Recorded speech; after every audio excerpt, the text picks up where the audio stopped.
Right. ముందుగా Karthik, Congress party నాయకులు. కార్తీక్ గారు, మొత్తం ముఖ్యమంత్రి, మాజీ ముఖ్యమంత్రిని పిలుస్తున్నారు మీరు చేసేటువంటి మార్పులకు. బట్ తెలంగాణను ఒక నిలబెట్టాం, తెలంగాణ మోడల్ని దేశానికి చూపించాం. ఆ మోడల్ని ఈరోజు మీరు డిస్ట్రాక్షన్ చేస్తున్నారు, ఆ మోడల్ని కూలగొడుతున్నారు.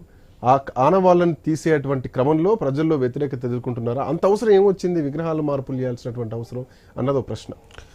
సరే, ఈరోజు రాష్ట్రంలో కల్వకుంట్ల చంద్రశేఖరరావు గారు ఈ రాష్ట్రంలో ప్రధాన ప్రతిపక్ష నాయకులుగా వారిని ప్రతిసారి అంటే ప్రభుత్వం కాంగ్రెస్ పార్టీ ప్రజాపాలన మొదలుపెట్టిన మొదటి రోజు నుంచి కూడా వారిని శాసనసభకు వచ్చి రాష్ట్రం ముందుకెళ్ళడానికి, రాష్ట్ర ప్రగతిలో తన బాధ్యతను నిర్వర్తించమనే చెప్తున్నాం. ఈరోజు కొత్తగా ఏం లేదు.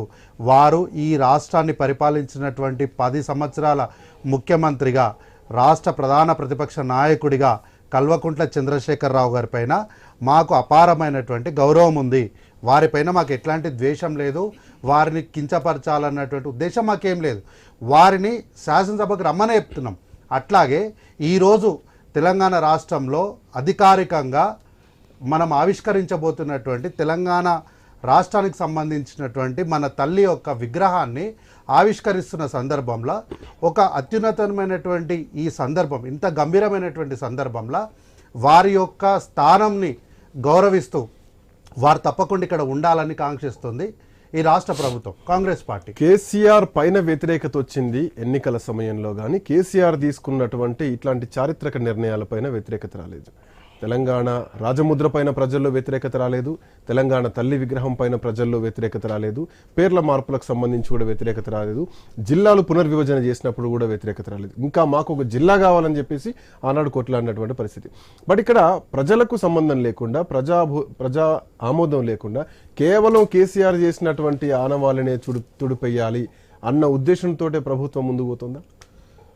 సార్, ఆ రోజు తెలంగాణ రాజముద్ర అన్నప్పుడు 2014, 15, 16 సంవత్సరాలు కూడా తెలంగాణ ప్రజలు కంప్లీట్గా ఎమోషనల్గా ఉన్నారు ఆ టైంలో. కాబట్టి కల్వకుంట్ల చంద్రశేఖరరావు గారు ఎట్లాంటి నిర్ణయం తీసుకున్నా సరే, కొంత ఉద్యమంలో పార్టిసిపేట్ చేసినారు, ఉద్యమాన్ని ముందుకు తీసుకెళ్ళినటువంటి ఆ ట్యాగ్ను ఆయన మెడల్ వేసుకున్నారు. కాబట్టి ప్రజలు ఆ రోజు కొంత మౌనంగా నిశ్చితంగా గమనించారు. ఇంకోటి, తెలంగాణ తల్లి విగ్రహానికి సంబంధించినటువంటి వాదనలో నేను ఒక్క ప్రశ్న అడుగుతా. పొద్దున్న లేచి కల్వకుంట్ల తారక రామారావు గారు, ఈ బీఆర్ఎస్ పార్టీ వాళ్ళు విగ్రహాన్ని మార్చేసిరు అన్నారు. అసలు తెలంగాణ విగ్రహాన్ని మీరు పెట్టలేదు సార్. ఈ రోజు 10 సంవత్సరాల తర్వాత అధికారికంగా తెలంగాణ రాష్ట్రానికి సంబంధించినటువంటి తెలంగాణ తల్లి యొక్క విగ్రహ ప్రతిష్ఠ ఈ రోజు జరుగుతుంది. ఇప్పటి వరకు తెలంగాణ తల్లి విగ్రహం మీరు ప్రతిష్ఠించలేదు. ఇప్పటి వరకు మీరు ప్రతిష్ఠించినటువంటి విగ్రహము తెలంగాణ రాష్ట్ర భవన్లో, మీ టీఆర్ఎస్ భవన్లో ప్రతిష్ఠించుకున్నారు. అది మీ తెలంగాణ అంటే ఓన్లీ మీ పార్టీకి సంబంధించినటువంటి రూపం అది. ఆ రోజు ఉద్యమ సమయంలో తెలంగాణ భౌగోళికంగా పూర్తిగా కలుస్తున్న ఇప్పుడు బీఆర్ఎస్ తెలంగాణ తల్లి వేరు, కాంగ్రెస్ తెలంగాణ తల్లి వేరు అన్నది ఏమన్నా చూడాలా సార్? తెలంగాణ తల్లి అన్నప్పుడు కాంగ్రెస్ పార్టీకి తెలంగాణ తల్లి ఇట్లా ఉంటే బాగుంటుందేమో అని. బీఆర్ఎస్ తెలంగాణ తల్లిని ఎక్కడ అనిపించింది మీకు?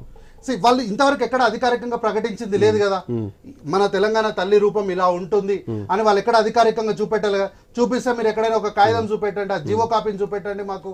కాబట్టి ఈ రోజు వరకు కూడా దశాబ్ది కాలంలో వాళ్ళు తెలంగాణ ఉద్యమం అనే సెంటిమెంట్ పైన, ఎమోషన్ పైన, వాళ్ళు మరణాల పైన వాళ్ళు కుర్చీలు వేసుకొని కూర్చున్నారు తప్ప ఏ రోజు కూడా తెలంగాణ ప్రాంత ప్రజలకు, తెలంగాణ రాష్ట్ర ప్రజలకు తెలంగాణ తల్లిని ఆత్మగౌరవంతో ఇవ్వాలి అన్న ఆలోచన వాళ్ళు ఎక్కడ కూడా చేయలేదు. ఎస్, వాళ్ళు గతంలో ఊరూరా మేము తెలంగాణ ఇక్కడ చాలా డౌట్స్ వస్తున్నాయి. I talk to you Karthik గారు.